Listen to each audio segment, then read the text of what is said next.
Le coroner a déposé son rapport relativement à la mort d'un homme de 85 ans à Gatineau. L'homme a reçu de la méthadone par erreur. Nadine, le coroner conclut à une erreur médicale de la part d'une infirmière. Effectivement, Sophie, donc maître Pascal Boulay, donc le coroner. Ce qu'elle conclut, donc, c'est cette méthadone, un puissant, comme on le sait, opioïde, donc, qui a été administré. Mais regardons un peu la séquence des événements, si vous le voulez, pour mieux comprendre un peu ce qui s'est passé.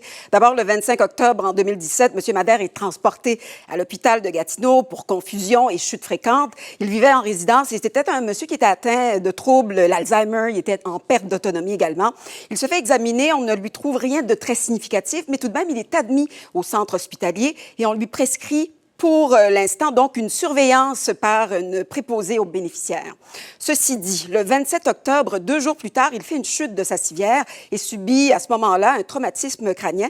Et à ce moment, d'ailleurs, le coroner précise que le préposé avait quitté momentanément le chevet de M. Madère, donc l'homme de 85 ans, comme on le sait. Et le 29 octobre, en soirée, vers 22h07, c'est à ce moment-là qu'on lui administre par erreur donc cette méthadone, une dose orale de 5 mg de méthadone, un puissant opioïde, comme je le disais, qui était prescrit pour une autre patiente qui se trouvait précédemment dans la même chambre donc, que lui. Alors, l'erreur de médication a été constatée le lendemain et durant quelques jours, les médecins ne jugeaient pas que cet homme de 85 ans avait besoin qu'on lui administre un produit qu'on appelle le naloxone, voilà, qui est un médicament qui sert à traiter la détresse respiratoire chez ceux qui présentent des signes de surdose d'opiacés. Alors, on a laissé ça comme ça, mais tout de même, le 1er novembre, l'état respiratoire de l'homme âgé a commencé à se détériorer de façon quand même assez sérieuse. Il a été transféré dès le lendemain aux soins palliatifs et s'est éteint 2 jours après, soit le 4 novembre 2017, d'une pneumonie. On écoute d'ailleurs à ce sujet M.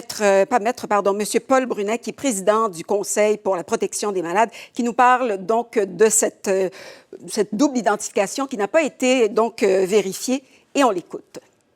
Il y a une prescription, on a le nom du patient lors de la desserte, lors du partage des médicaments. Et en principe, on doit vérifier l'identification du patient avec l'identification qui se trouve sur le patient. Normalement, il y a un bracelet. On ne peut pas se fier simplement au numéro de la chambre.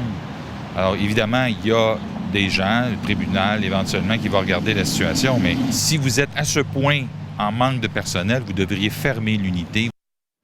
Quelles sont les recommandations du coroner? Là, on va regarder donc rapidement le tableau. C'est assez précis. Hein? Le Centre intégré des services sociaux de l'Outaouais et la direction des soins infirmiers doivent s'assurer que le personnel respecte les principes et méthodes relatifs à l'administration des médicaments, incluant évidemment la double identification des patients. Alors, entre autres choses, voilà. Merci beaucoup. Merci.